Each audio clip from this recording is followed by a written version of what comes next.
Mon fils aîné est mort des suites du cancer du mélanome. Je vous partage mon témoignage de deuil dans cette vidéo.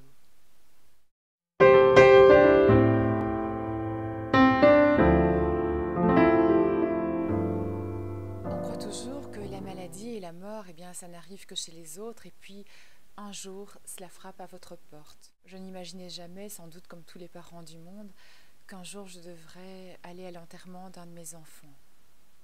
Comme vous vous en doutez, ça a été la période certainement la plus difficile de toute ma vie.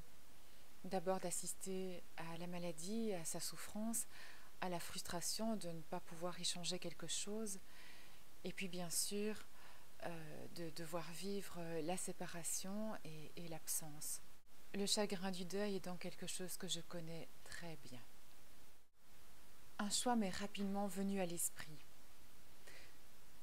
Je me suis dit, Sandrine, soit tu tombes en dépression, soit tu te relèves et tu en fais quelque chose. Et c'est ce que j'ai choisi. Je suis passée par les étapes classiques d'un deuil, mais ce qui a fait la différence, c'est que les portes du ciel se sont ouvertes.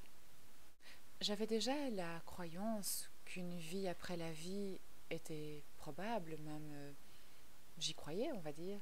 Bien entendu, c'était de l'ordre d'une croyance. À la fin de la vie de mon fils, nous avons beaucoup échangé tous les deux et nous avons parlé vraiment très franchement de la mort et du deuil et de ce qui allait arriver, de son enterrement et de ce genre de choses. C'est une communication à cœur ouvert. Et je lui ai demandé, lorsqu'il serait de l'autre côté du voile, s'il en avait la possibilité qu'il se manifeste. Et moi, de mon côté, j'allais tout faire pour être attentive aux moindres signes. Et donc, peu après qu'il ait fermé les yeux, toutes sortes de choses se sont produites. J'ai perçu des sons, j'ai perçu une voix qui me parlait, j'ai vu des images, enfin tout ça s'est étalé sur une certaine période et je me disais que, à mon avis, les émotions devaient me jouer des tours et que je percevais peut-être des choses qui étaient là pour me consoler, me faire du bien, mais je doutais profondément de moi-même. Je chassais de moi en fait toutes ces manifestations, j'essayais de ne pas trop m'y accrocher, mais bon, les choses persistaient malgré tout.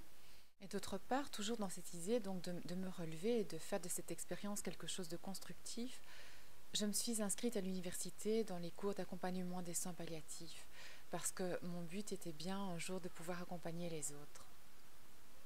Je ne voulais pas que ce soit simplement basé sur mon expérience, mais aussi sur un apport théorique. Donc au fil du temps, j'ai cheminé dans le deuil, j'ai cheminé par la formation que je suivais, et puis peu à peu, j'ai bien dû reconnaître que les manifestations qui se produisaient étaient vraies.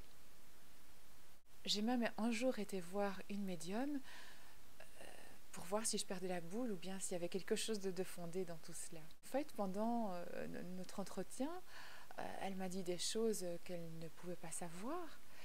Et à un moment donné, elle s'est arrêtée net et elle m'a dit, mais enfin, il me dit que vous l'entendez et il me dit que vous faites quelque chose de particulier ensemble. Mais et je disais, ben oui, oui. Et puis elle me dit, mais en fait, vous n'avez pas besoin de moi. Vous êtes juste venu pour vous rassurer, pour voir si ce que vous entendiez, en fait, était bien réel. Et là, j'ai poussé un ouf de soulagement parce que ça aussi, elle ne pouvait pas savoir que je venais pour ça. Mais c'était bien ça, en fait. Et à partir de ce moment-là, j'ai mieux accepté ce qui se produisait. J'ai toujours quelquefois un peu un doute, surtout quand il s'agit d'un message à transmettre à quelqu'un d'autre.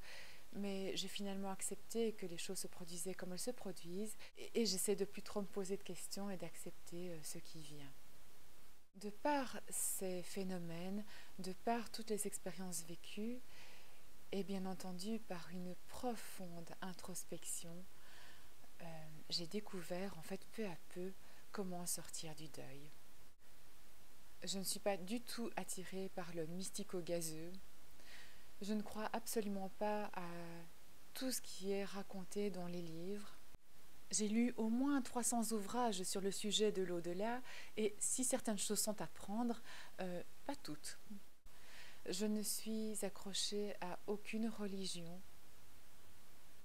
et je ne vais jamais vous demander d'adhérer à une quelconque forme de croyance.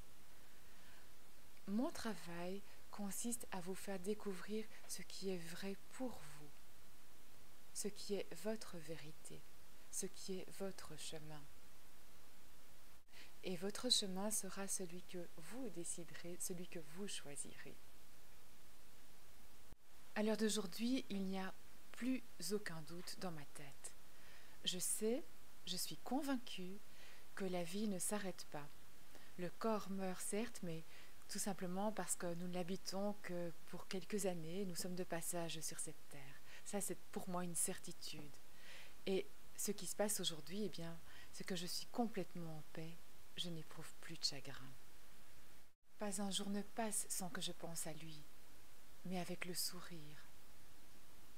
Et c'est de cela dont je veux témoigner, et c'est à cela que je veux vous amener. Ce que j'ai de vraiment fantastique à vous proposer, c'est de vivre ces expériences par vous-même. Vous ne devrez croire personne, ni les autres, ni moi-même. Vous allez expérimenter et vous allez comprendre et savoir par vous-même. À très bientôt. Merci.